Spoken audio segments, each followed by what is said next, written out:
Hello friends, मैं हूं आपकी दोस्त से रूही गुप्ता। आपके अपने चैनल पे स्वागत है।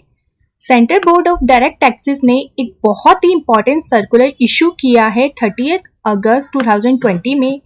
जिसका सब्जेक्ट क्या था? Imposition of charges on the prescribed electronic mode under section 269 SU of the income tax act. 269 SU जो सेक्शन है वो एक नया सेक्शन जो कि जोड़ा गया था इनकम टैक्स एक्ट के अंदर।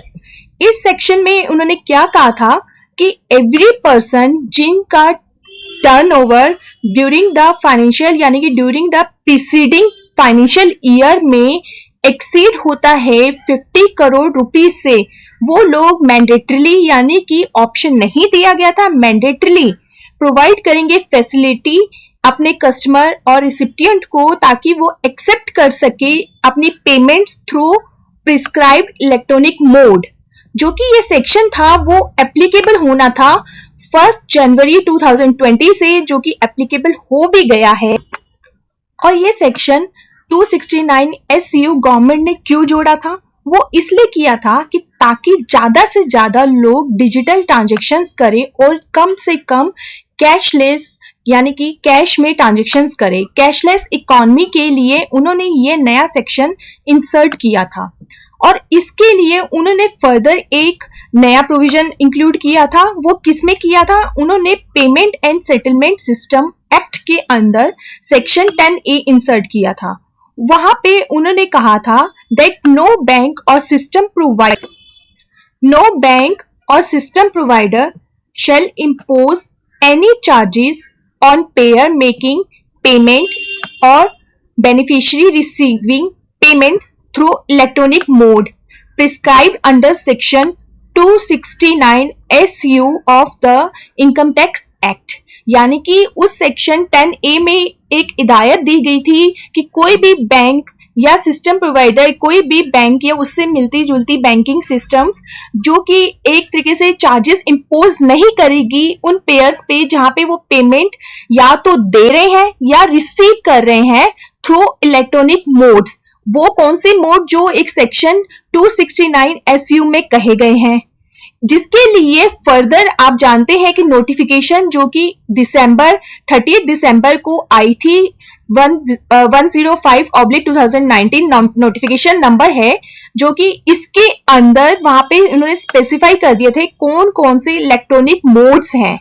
इलेक्ट्रॉनिक मोड्स यानी कि debit card powered by RUP, UPI, Bhim UPI, unified payments interfaces यानी कि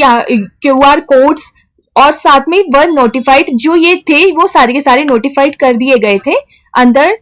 269 SU के अंडर। अगर इसमें मोटा मोटा देखा जाए तो उन्होंने सेक्शन जो 269 SU डाला था वो इसलिए किया था कि ताकि लोग ज्यादा से ज्यादा इलेक्ट्रॉनिक यानी कि डिजिटल ट्रांजैक्शंस करें, और उसके लिए उन्होंने एक सेक्शन 10A भी इंसर्ट कर दिया था पेमेंट्स एंड सेटलमेंट सिस्टम के अंदर, जहां पे उन्होंने बैंक्स को एक तरीके से हिदायत दी थी और आदेश दिया था कि वो उन पे चार्जेस नहीं लगाएंगे जहां पे लोग कोई पेमेंट करते हैं या रिसीव करते हैं इन थ्रू इलेक्ट्रॉनिक मोड्स। और वो मोड्स भी उन्होंने स्पेसिफाइड कर दिए थे अंडर सेक्शन 269 SU, जो कि थे, ये मैंने आपको बता दिए हैं, यहाँ पे स्पेसिफाइड कर दिए थे। इस सर्कुलर के सेकंड पैराग्राफ में बोला है कि सर्कुलर नंबर 32/2019 जो कि 30 दिसंबर को इशू किया गया था बोर्ड के द्वारा, उसमें उन्होंने क्लैरिफाई कर दिया था कि any charges including the merchant discount rate shall not be applicable on और after 1 January 2020 on payment made through prescribed electronic modes. यानी कि 1 जनवरी 2020 के बाद अगर कोई पेमेंट्स होती है जो इलेक्ट्रॉनिक मोड्स के द्वारा, उनके ऊपर कोई भी चार्जेस इंक्लूडिंग MDR यानी कि मर्चेंट डिस्काउंट रेट वो भी एप्लीकेबल नहीं होगा। हाउएवर, मगर जो कुछ रिप्रेजेंटेशंस मिल रही हैं कि कुछ बैंक्स जो कि इंपोज कर रहे हैं, कलेक्ट कर रहे हैं चार्जेस ट्रांजैक्शंस के ऊपर जो कि कैरी आउट हो रही हैं through UPI, and certain number of transactions are allowed free of charges beyond which every transactions be a charges. Means कुछ ट्रांजेक्शन तो बैंक फ्री कर रहे हैं, कुछ ऐसे बैंक्स हैं जो कि कुछ नंबर ऑफ ट्रांजेक्शन्स तो उन्होंने फ्री कर दी, मगर उसके बियॉन्ड क्रॉस करते ही वो कुछ अपने चार्जेस लगाने शुरू कर दिए हैं, जो कि अब पेमेंट्स अगर आप इलेक्ट्रॉनिक मोड्स के द्वारा कर रहे हैं, गवर्नमेंट ने हिदायत दे दी है, उसके बावजूद भी वो चार्जेस, बैंक चार्जेस उन पे इम्पोज कर रहे हैं उन ट्रांजेक्शन्स पे जो कि इलेक्ट्रॉनिक मोड के थ्रू हो रही हैं। तो उसके लिए इन प्रैक्टिस के जो ये बैंक्स कर रहे हैं, वो एक तरीके से उनको कहा गया है कि ये आप सेक्शन 10 का आप ब्रीच कर रहे हैं, यानी कि आप उसे वायलेट कर रहे हो, तोड़ रहे हो। तो उसके लिए साथ साथ सेक्शन 269 SU को भी आप वायलेट कर रहे हो। ये जो आप कर रहे हो उसके लिए उन बैंक्स को कहा गया है कि आपके ऊपर पीनल प्रोविजंस एप्लीकेबल हो सकते हैं, जो कि सेक्शन 271 DB में प्रिस्क्राइब किए गए हैं। तो साथ में as well as section 226 of PSS, ये दोनों जो इनकम टैक्स एक्ट में और PSS एक्ट के अंदर जो भी इनके लिए जो भी पीनल प्रोविजंस हैं वो एप्लीकेबल होने के चांसेस हो जाएंगे, क्योंकि आप गवर्नमेंट के बोलने के बावजूद भी चार्जेस ले रहे हो। तो इस थर्ड पैराग्राफ में बैंक को कहा गया है, banks are therefore advised to immediately refund the charges collected, यानी कि उनको एक तरीके से एडवाइस किया गया है, उन्हें एक तरीके से बोला गया है कि आप जो ये चार्जेस ले रहे हो उनको इमीडिएटली रिफंड कर दो, if any on after 1 January 2020 on transaction carried out using the electronic modes prescribed under section 269 SU of the Income Tax Act and not to impose charges on any future transactions carried out through the said prescribed mode। यानी कि इसमें third paragraph में bank को advice किया गया है, government के द्वारा उन्हें बोला गया है कि आपने जो भी चार्जेस कलेक्ट किए हैं 1 जनवरी या उसके बाद में किसी भी ट्रांजेक्शन्स के ऊपर, वो ट्रांजेक्शन जो कि कैरी आउट यानी कि की गई है थ्रू इलेक्ट्रॉनिक मोड्स, और वो मोड्स जो कि बता चुके हैं 269 SU सेक्शन के अंदर प्रिस्क्राइब की गई है गवर्नमेंट के द्वारा, तो वो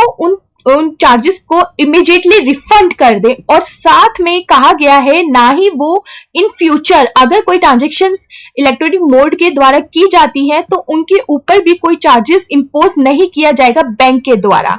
तो ये एक तरीके से आपके लिए इंपॉर्टेंट सर्कुलर है, गवर्नमेंट के द्वारा इशू किया गया है, क्योंकि बैंक ने अगर आपसे कोई बैंक चार्जेस चार्ज किए हैं 1 जनवरी 2020 के बाद में, तो आपको उनका रिफंड मिलने के चांसेस हैं। बैंकों को अपने रिफंड करने पड़ेंगे जो भी चार्जेस उन्होंने अपने कस्टमर से लिए हैं, और ना ही वो अगर आपने ट्रांजेक्शन्स करेंगे इन फ्यूचर इलेक्ट्रॉनिक मोड के द्वारा तो भी बैंक उनके ऊपर चार्जेस नहीं काटेगा, यानी कि बैंक चार्जेस नहीं लगेंगे आपके ऊपर। तो ये थोड़ा बहुत आपको एक रिलीफ दे दिया है गवर्नमेंट ने, और बैंकों को हिदायत दी है कि वो रिफंड कर दे जितना भी उन्होंने कोई बैंक चार्जेस लिए हैं, और आगे भी वो इम्पोज नहीं करेंगे चार्ज। ये एक इम्पॉर्टेंट सर्कुलर है, आप अपने पास इसको रख सकते हैं, अपने दोस्तों के साथ शेयर कर सकते हैं कि उनके भी अगर कोई बैंक चार्जेस कट गए हैं या चार्जेस कोई और भी कटे हैं बैंक के द्वारा जहां पे उन्होंने इलेक्ट्रॉनिक मोड्स के द्वारा अपनी ट्रांजेक्शन्स की थी, यानी कि ट्रांजेक्शन्स मीन्स वो जो उन्होंने कोई रिसीप्ट की हो या फिर कोई पेमेंट करी हो, दोनों ही केसेस में बैंक को कोई भी चार्जेस नहीं काटेगा और उसको रिफंड करना ही पड़ेगा, और इन फ्यूचर भी नहीं वो काटेंगे। तो ये आपके लिए एक इम्पॉर्टेंट सर्कुलर हो सकता है। तो दोस्तों, आपको ये वीडियो कैसा लगा? अच्छा लगा है तो इसे लाइक जरूर कीजिएगा, साथ में अपने दोस्तों के साथ में इसे ज़्यादा से ज़्यादा शेयर जरूर कीजिए, और अगर आप मेरे चैनल पे पहली बार आए हैं तो इसे सब्सक्राइब करना नहीं भूलिएगा। तो अगली वीडियो में मिलते हैं दोस्तों, बाय बाय।